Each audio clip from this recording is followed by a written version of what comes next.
neraka yang begitu dahsyat siksaannya, pastilah setiap yang mendengarnya akan takut dan tidak mungkin mau memasukinya.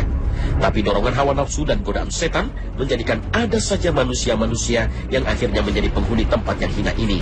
Tentu menjadi pertanyaan menarik, siapakah orang yang paling pertama merasakan siksaan yang amat pedih tersebut? Apakah orang kafir? Apakah orang munafik? Apakah para pezina? Ternyata orang yang pertama adalah seorang pejuang yang selalu berada di barisan terdepan dalam membela agama Allah. Bahkan ia sampai meninggal dalam perjuangan tersebut. Tapi celakanya orang ini justru menjadi yang pertama diseret ke neraka.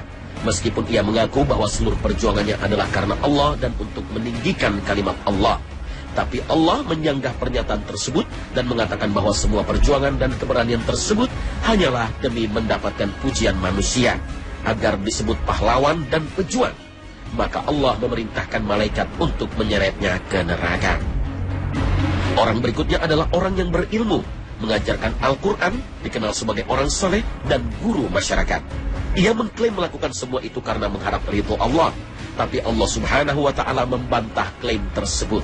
Dan semua yang dilakukannya itu tak lebih agar dikatakan sebagai orang alim, qari, dan itulah yang ia dapatkan. Sama seperti orang sebelumnya, qari ini pun diseret ke neraka. Dan yang selanjutnya adalah orang yang Allah berikan karunia berupa harta yang melimpah.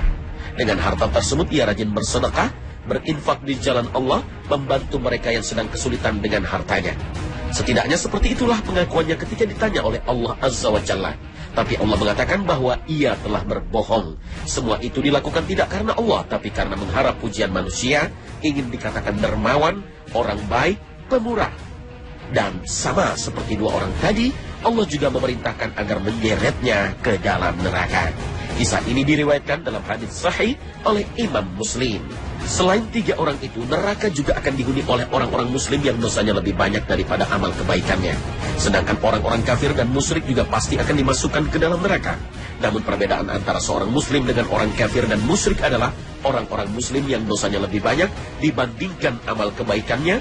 Setelah dibakar dalam neraka untuk sekian lama, maka pada akhirnya dia akan dikeluarkan oleh Allah Subhanahu wa Ta'ala dan dimasukkan ke dalam surganya. Hal ini sesuai dengan sabda Rasulullah Sallallahu Alaihi Wasallam. Adapun penduduk neraka yang mereka menjadi penduduknya, maka mereka tidak akan mati di dalam neraka dan tidak akan hidup. Tetapi orang-orang yang tertimpa siksa neraka dengan sebab dosa-dosa mereka, maka dia, Allah, akan mematikan mereka. Sehingga apabila mereka telah menjadi arang, diberi izin mendapatkan syafaat, maka mereka didatangkan dalam keadaan kelompok-kelompok yang berserakan, lalu mereka ditebarkan di sungai-sungai surga. Kemudian dikatakan, wahai penduduk surga, tuangkan air kepada mereka. Maka mereka pun tumbuh sebagaimana tumbuhnya biji-bijian yang ada pada tanah yang dibawa aliran air. Hadis riwayat Muslim. Sedangkan untuk orang-orang kafir dan musyrik, maka mereka akan menjadi penghuni permanen di neraka. Allah Ta'ala berfirman tentang nasib mereka. Adapun orang-orang kafir dan mendustakan ayat-ayat kami, mereka itu penghuni neraka. Mereka kekal di dalamnya. Al-Quran Surah Al-Baqarah ayat 39. Selain mengacu pada sifat dan perilaku yang sifatnya umum, Al-Quran dan hadis juga menyebutkan secara rinci beberapa orang yang sudah dipastikan akan menjadi penghuni neraka, agar menjadi pelajaran bagi generasi sesudahnya. Salah seorang dari mereka adalah Fir'aun yang berkuasa pada zaman Nabi Musa alaihissalam. Fir'aun bukan hanya menjadi penghuni biasa, tapi ia kelak akan memimpin kaumnya dan menuntun mereka ke neraka. Sebagaimana dahulu ia menuntun mereka pada kekufuran dan kesyirikan. Allah Ta'ala berfirman, ia, Fir'aun, berjalan di hadapan kaumnya di hari kiamat, lalu menuntun mereka ke dalam neraka. Al-Quran Surah Hud ayat 98. Manusia lain yang disebutkan secara rinci adalah istri dari Nabi Nuh dan istri dari Nabi Lot alaihissalam. Meski menjadi istri Nabi, manusia mulia pilihan Allah, tapi itu tidak menjamin mereka selamat di akhirat. Masing-masing orang akan mempertanggungjawabkan amalnya sendiri, bukan karena orang tuanya, saudaranya, atau suami dan istrinya. Dan juga betapa hidayah itu hanya Allah yang memilikinya. Bahkan seorang Nabi pun tak bisa menyadarkan istrinya jika Allah tidak menghendaki. Maka jangan pernah bosan meminta hidayah kepada yang memilikinya. Allah membuat istri Nuh dan istri Lot perumpamaan bagi orang-orang kafir. Keduanya berada di bawah pengawasan dua orang hamba yang saleh di antara hamba-hamba kami. Lalu kedua istri itu berkhianat kepada kedua suaminya. Maka kedua suami mereka itu tidak dapat membantu mereka sedikit pun dari siksa Allah. Dikatakan, masuklah ke neraka bersama orang-orang yang masuk neraka. Al-Quran Surah At-Tahrim ayat 10. Tidak hanya manusia, jin juga ada yang dimasukkan ke neraka. Jin sebetulnya memiliki tugas yang sama dengan manusia, yaitu beribadah kepada Allah Ta'ala. Oleh karena itu mereka juga bertanggung jawab atas perbuatan mereka. Pada hari kiamat nanti, jin dan manusia akan dihimpun semuanya, sebagaimana firman Allah dalam Al-Quran. Kemudian Allah Subhanahu wa Ta'ala akan berfirman kepada jin-jin kafir itu, masuklah kamu sekalian ke dalam neraka bersama umat jin dan manusia yang telah terdahulu sebelum kamu. Al-Quran Surah Al-A'raf ayat 38.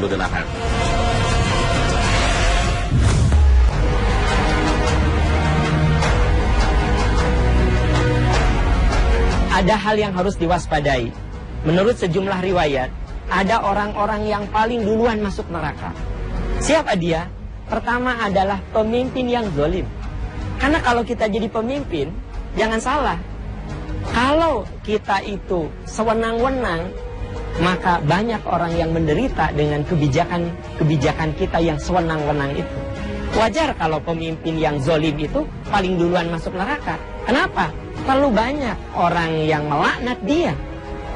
Itu yang pertama. Jadi pemimpin yang zalim. Sebaliknya, pemimpin yang adil, dia orang yang paling cepat masuk surga. Kenapa? Karena banyak untayan-untayan doa yang diberikan kepada pemimpin yang adil. Karena banyak rakyat yang merasa ditolong, yang merasa dibela, yang merasa hak-haknya dijaga. Itu yang pertama. Yang kedua, orang yang paling duluan masuk neraka adalah seorang hakim. Hakim yang bagaimana? Hakim yang memutuskan suatu perkara. Dia tahu bahwa orang ini tidak bersalah. Dia tahu bahwa orang ini tidak layak mendapat hukuman. Tapi dia ketok palu memutuskan hukuman yang seharusnya orang itu tidak dihukum. Karena ada kepentingan-kepentingan tertentu. Menyelamatkan orang tertentu, menyelamatkan golongan tertentu.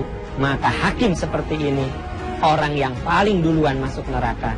Karena dia menzolimi orang lain. Dan yang didolimi bukan hanya terdakwa, tetapi anak-anaknya, istrinya, keluarganya. Bisa dibayangkan kalau ada hakim yang memutuskan suatu perkara dengan tidak ada alasan yang benar. Dan dia tahu, sekali lagi dia tahu bahwa orang ini tidak bersalah, tapi diputus salah. Itulah orang yang akan paling duluan masuk neraka. Ada hakim yang dia memutuskan dan keputusannya itu tidak benar, tapi karena ketidaktahuannya, ya tentu saja Allah akan memaafkan hal ini.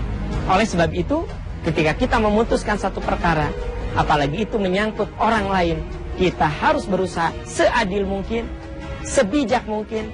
Kita harus cari informasi sebanyak-banyaknya supaya tidak menzolimi orang lain. Dan tentu saja bukan orang-orang itu saja yang akan paling duluan masuk neraka. Kita harus waspada bahwa sesungguhnya ketika amanah-amanah yang Allah titipkan kepada kita, amanah harta, amanah ilmu, amanah kesehatan, itu amanah yang harus dijaga. Ketika kita mengkhianati titipan berupa harta, titipan kekayaan, titipan jabatan, titipan anak, istri, kita khianati, maka sesungguhnya pintu-pintu neraka sedang kita buka. Na'udzubillah min dzalik. Semoga Allah melindungi kita. Alhamdulillahirabbil alamin. Wassalamualaikum warahmatullahi wabarakatuh. Pemirsa Khazanah, seperti apapun manusia menggambarkan neraka dan kedahsyatannya, yang sebenarnya terjadi tentu lebih dahsyat dan menakutkan. Tapi yang sedikit ini semoga menjadi pelajaran berharga bagi kita, bahwa kelak kita akan mempertanggungjawabkan semua amalan kita, baik ataupun buruk. Dan neraka menjadi tempat pembalasan bagi orang-orang yang telah berbuat dosa dan keburukan. Semoga Allah menjauhkan kita dari siksa neraka. Terima kasih atas perhatian Anda. Wassalamualaikum warahmatullahi wabarakatuh.